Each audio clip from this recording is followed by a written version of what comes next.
We had a big meeting with a lot of people, a lot of talent from Israel and from the U.S. And I think we came to a lot of conclusion and conclusions. And there's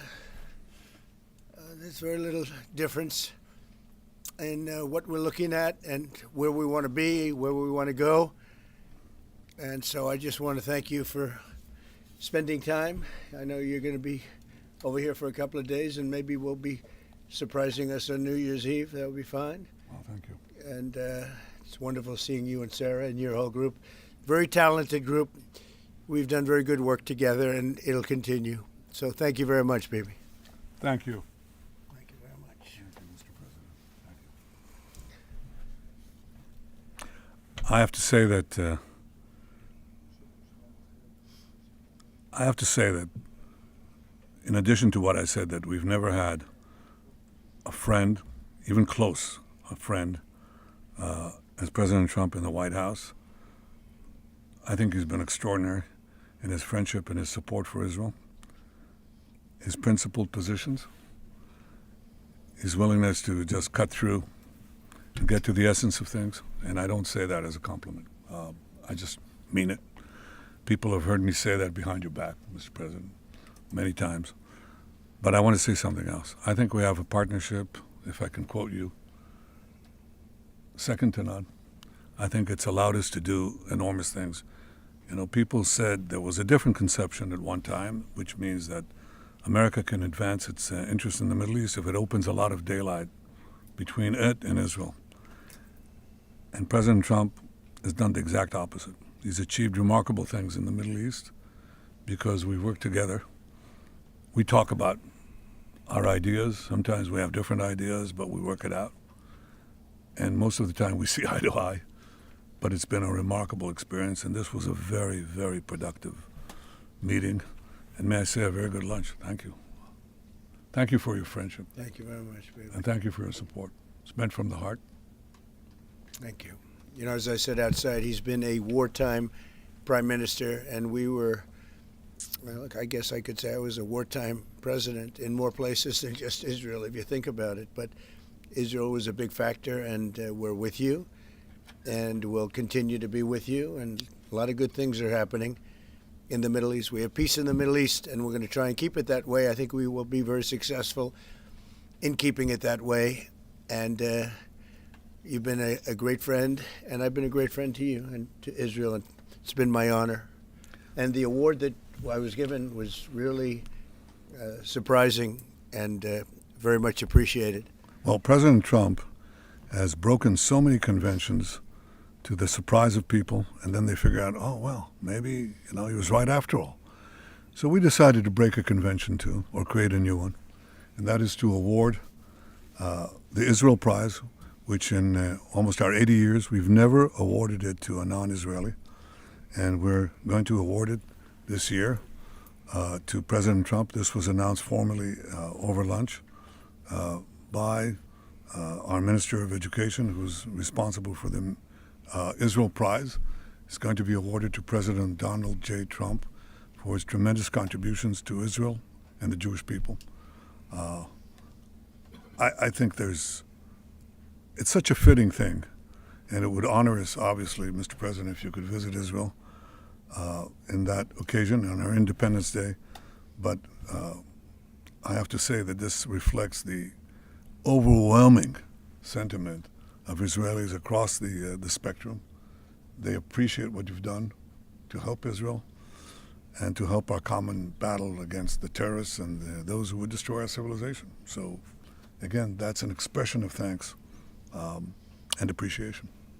Thank you, baby, very much. That really is a great honor. Any questions, please? We'll go pretty quickly because pretty much we agree on most of the things, and you would know what most of those things are. Please, go ahead. Thank you, Mr. President. I'd like to know if you and the Prime Minister talked about having Israel pull back its troops before Hamas fully disarms. I know that's been an issue. Did you push for that today? Well, we talked about Hamas, and we talked about disarmament. And they're going to be given a very short period of time to disarm. And we'll see how that works out. Steve Witkoff and Jared Kushner will be in charge of that from our side. But if they don't disarm, as they agreed to do, they agreed to it, and then they'll be held to pay for them. And we don't want that. We're not looking for that. But they have to disarm within a fairly short period of time. Is Israel withdrawing its forces? Well, that's a separate subject. We'll talk about that. Mr. President?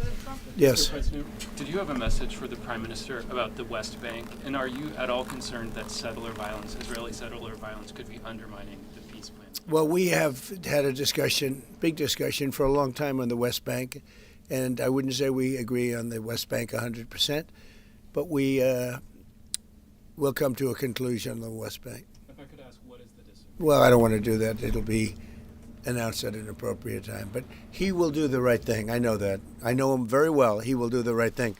Yes. There is a growing fear of a confrontation between Israel and Turkey. How are you going to ease this tension given the fact that President Erdogan calls Mr. Netanyahu Hitler and compares Israel to the Nazis? Well, I know President Erdogan very well. And as you all know, he's a very good friend of mine. And I believe that, and I do respect him, and Bibi respects him. And they're not going to have a problem. They're not going to have a problem. I know him very well. And you've seen me do things with President Erdogan and Turkey that nobody else could have done. We're not going to have a problem. He's done a fantastic job. I'm with him all the way. I'm with Bibi all the way. Nothing's going to happen. Yes. Are you concerned that Israel is not moving quickly enough to phase 2 of the peace plan?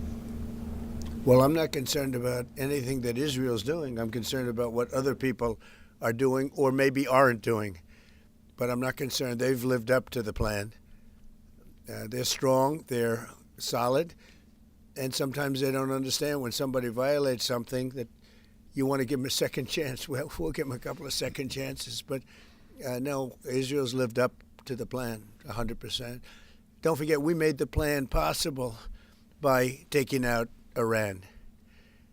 And speaking of Iran, I hope they're not trying to build up again, because if they are, we're going to have no choice but very quickly to eradicate that buildup. So I hope Iran is not trying to build up, as I've been reading that they're building up weapons and other things. And if they are, they're not using the sites that we obliterated, but they're using possibly different sites. We know exactly where they're going, what they're doing, and I hope they're not doing it because we don't want to waste the fuel on a B-2. It's a 37-hour trip both ways.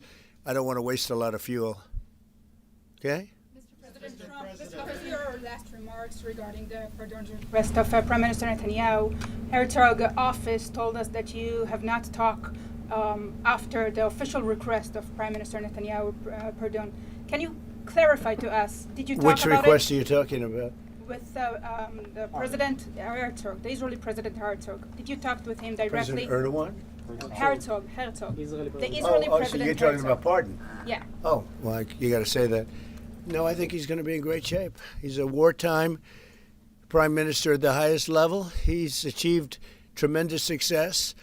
And I'll say it, if you had 8 out of 10 prime ministers in his position right now, or before right now, maybe, you wouldn't have Israel any longer. Israel would not exist. I'd say two of them would, and 8 of them wouldn't. Those are not good odds.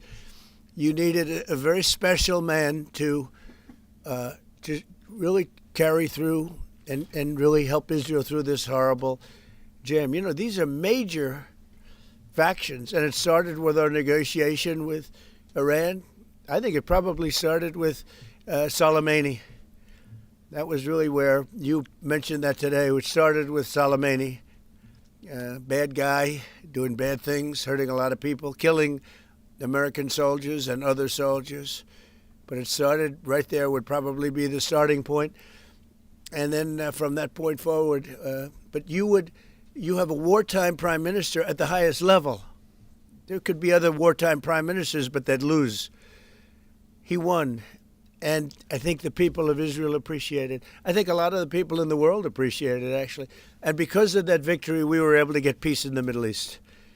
If you had a different kind of a personality, if you had a weak person or a stupid person, and there are plenty of both of them, you would not have had success, and you might not have Israel. And you report for Israel. I know you're very proud of it, and you do a great job. You might not have a job because there might not be an Israel right now if you had a different prime minister. That's a big statement, but to me, it's a very simple statement to make. I'm looking at Pete Hegseth, and he's sort of nodding. If they don't have a strong prime minister, Pete, you might not have Israel today. I think he'll go down in the record books. And, you know, I was a big help. I'll be honest with you, big help. Somebody said in the room, if you don't have Trump, you needed a proper combination of everything. And if you didn't have that combination, which they had, you would not have an existing Israel right now. And the people of Israel know it. That's why they like me, and it's why they actually like him. He's got a little bit of a love-hate more than I do over there. But you know what? Even the haters have a lot of respect for him. There's a lot of jealousy about him. A lot of jealousy. Jealousy is a bad word. But I believe you would not have Israel right now. So it's a big deal. Yeah, please. A recent poll showed that as half of Gazans would be willing to leave the Gaza Strip if afforded the opportunity to do so. Back in February, you said that all Gazans should be. I heard that number today. Half of Gaza would leave. I've always said it. I said if they were given the opportunity to live in a better climate, they would move. They're there because they sort of have to be. I think it would be a great opportunity. But let's see if that opportunity presents itself. But we're helping the people of Gaza a lot. So is Israel, by the way. So we'll see what happens. But I saw that it was a poll. It was actually more than half the people would leave if they were given the opportunity. And I've been saying that for a long time. To me, it was common sense. So it's interesting. Why wouldn't countries accept them? Look, let's not talk about it because we don't want the controversy. Right now, we're helping Gaza. But if they were given the opportunity, I think even higher than that, the group that did the poll is usually, I call them negative pollsters. You have a lot of them. And yet this poll was, I think, very accurate, other than it would be more than half the people if given the opportunity. But they haven't been given that opportunity. So we'll see what happens. Is the president reach a point of understanding regarding Syria? We do have an understanding regarding Syria. Now, with Syria, you know, your new president, I respect him. He's a very strong guy, and that's what you need in Syria. You can't put a choir boy. You can't put somebody that's a perfect person. Everything's nice, no problems in life. You have the opposite there. He's a strong guy. We get along with him great. I can't ask for any more. He's been with us all the way. We had that mishap with ISIS, and he was with us all the way. He was fighting us. You know, he was fighting them. So I hope Israel, I'm sure that Israel and him will get along. I will try and make it so that they do get along. I think they will. Bibi, do you have anything to say about that? Yeah, well, our interest is to have a peaceful border with Syria. Our interest is to have, and we openly say it, we want to make sure that the border area right next to our border is safe. We don't have terrorists, we don't have attacks, and we also want to secure our Druze friends. And by the way, I think not only the Druze, but other minorities, especially the Christians, should be protected as well in Syria and throughout the Middle East and in Nigeria. In your efforts, we back completely because Christian communities are beleaguered around the world and especially in the Middle East, but in parts of Africa too. And we stand for the same thing. And don't forget, it was President Erdogan that helped very much get rid of a very bad ruler of Syria. That was President Erdogan. And he never wanted the credit for it, but he really gets a lot of credit. Bibi agrees with that. I agree with I know it. And President Erdogan should get a lot of good credit for what he did. He got rid of some very bad people. And, you know, they've been wanting to do that for 1,000 years with different names, but for 1,000 years in Syria. President Erdogan did it, and we give him a lot of credit. I give him a lot of credit. But I think it's going to work out well between Syria and Israel. Mr. President, about Lebanon. Yeah, go ahead, please. The Lebanese government, so what we saw, is not meeting the terms of the ceasefire agreement has failed to disarm Hezbollah, actually. In your view, should Israel strike the terrorist organization again? Well, we're going to see about that. We'll see about it. The Lebanese government is at a little bit of a disadvantage, if you think of it, with Hezbollah. But Hezbollah has been behaving badly, so we'll see what happens. How close are we to another operation of Israel in Iran? You said before the meeting with Netanyahu that you are in support of Israel if the ballistic missile project will take on, and also the nuclear weapon. But after the meeting, after what you know from the intelligence, how close are we to another war with Iran? Well, I don't want to say that, but Iran may be behaving badly. It hasn't been confirmed, but if it's confirmed, look, they know the consequences. Consequences will be very powerful, maybe more powerful than the last time. Yeah. And Iran should have made a deal the last time. I gave them the option. I said, you can make a deal. Do it. I told them, do it. And they didn't believe me. Now they believe me. Evidence that Iran is behaving badly, and what do you mean by that? This is just what we hear. But usually, where there's smoke, there's fire. Have you heard the expression? What do you mean related to the nuclear capability? Well, no, I'm hearing that they're not nuclear yet, but maybe nuclear too. The sites were obliterated, but they're looking at other sites. That's what I've heard. They're Do you have looking. intelligence So it'll about it? take a long time. They're not going to go back to where they were, but they have other places they can go. And if they're doing that, they're making a big mistake. Yeah, please. There's no reason for them to do it. Mr. President, is the United States currently open to engaging in bilateral discussions with Tehran? We're hearing reports from numerous countries that there may be some discussions. Is that something you would support, or Yeah, something that is I would. happening? You Sure. would support that? I would, happening yes. Right now. Thank you, sir. I have been, by the way, before the war, I would support that. I said to him, baby, I said, let's negotiate. And they didn't believe what was going to happen would happen. Yes, ma'am. On China. So China's been doing naval exercises basically to test encircling Taiwan. Can you explain to us what your knowledge is of that? What do you think about that? Have you had any discussions with China Well, I have a about great that? relationship with President Xi, and he hasn't told me anything about it. I certainly have seen it, but he hasn't told me anything about it, and I don't believe he's going to be doing it. Does it worry you? No, nothing worries me. But Nothing. You said where there's smoke, there's fire, right? So Yeah. if you're if you're doing naval exercises and air exercises, Well, they've been doing naval exercises for 20 years in that area. Now people take it a little bit differently, but in fact larger than they're doing right now. So we'll see. But they've been doing that for 20, 25 years. Yeah. Mr. President, if you don't see Hamas disarm in that short amount of time that you're giving them, can you tell us what the next steps would It'll be horrible for them. Horrible. It's going to be really, really bad for them. And I don't want that to happen. But they made an agreement that they were going to disarm. And you couldn't blame Israel. By the way, we have other countries that will come in and do it. They said, let us do it for you if they don't. Countries that were with them wanted the deal to be made, agreed that they would disarm. And now if they say they're going to disarm, that's fine. If they say they're not going to disarm, those same countries will go and wipe them out. They don't even need Israel. You know, we have many countries, 59 countries that are in agreement. This is a real peace in the Middle East. And Hamas is a small part of it, but it's still a part of it. But we have 59 countries that signed on, big countries, countries that are outside of the Middle East, as you know the Middle East. They want to go in and wipe out Hamas. They don't want Israel. They don't need Israel. They want to do it because it's the right thing to do, because they were for the deal based on the fact that Hamas pledged, they swore that they were going to disarm. Now, if they're not going to disarm, those same countries will wipe out Hamas.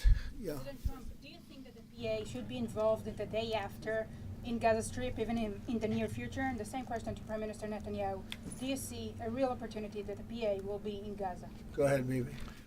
I think President Trump put clearly the conditions of reform that he wants to see in the PA for them to be involved.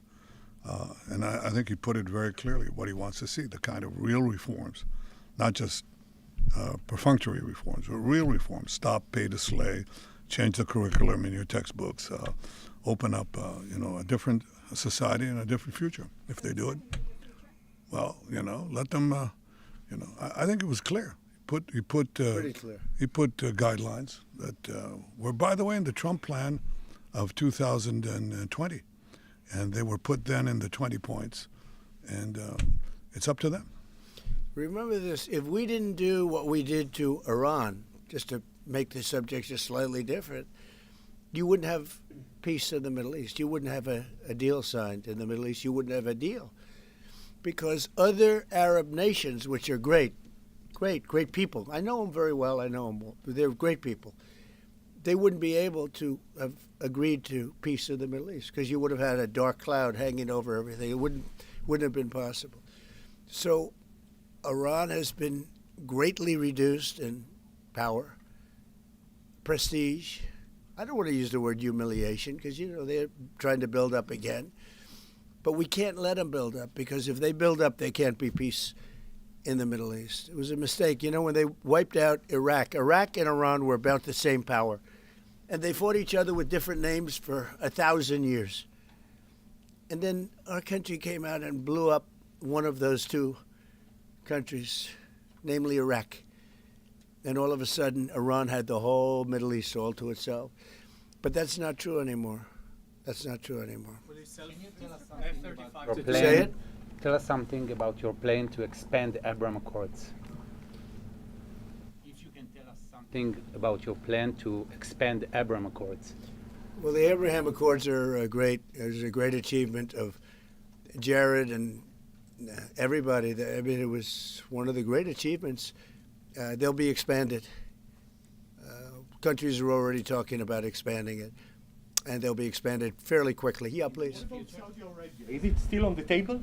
The normalization? Saudi Arabia is great. We have a great leader, and a friend of mine and a friend of a lot of people. Also an enemy of some people, but those people aren't doing so well. No, Saudi Arabia has been very good as far as I'm concerned. They've done everything that we can ask for. But normalization with Israel is on the They're table? getting along great with Israel. They will. And at some point, they'll sign the Abraham Accords. Mr. President, we know. So one of the big domestic tasks ahead of you is to pick a new chairman for the Fed. Yeah. You've said that you have one favorite, but you're I do. also doing interviews. Still so do. Hasn't changed.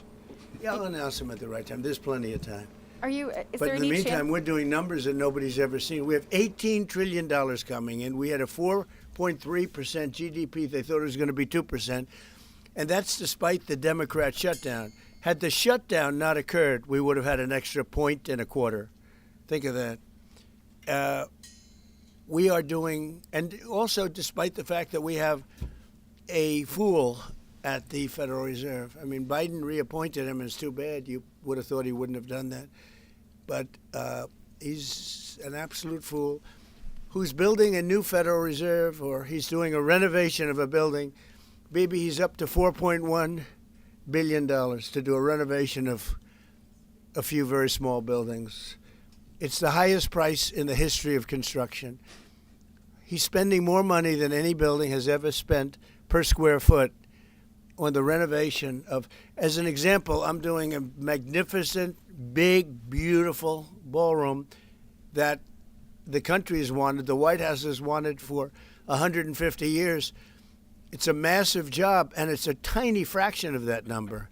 And we're under budget and ahead of schedule. Now, it's bigger than I told you.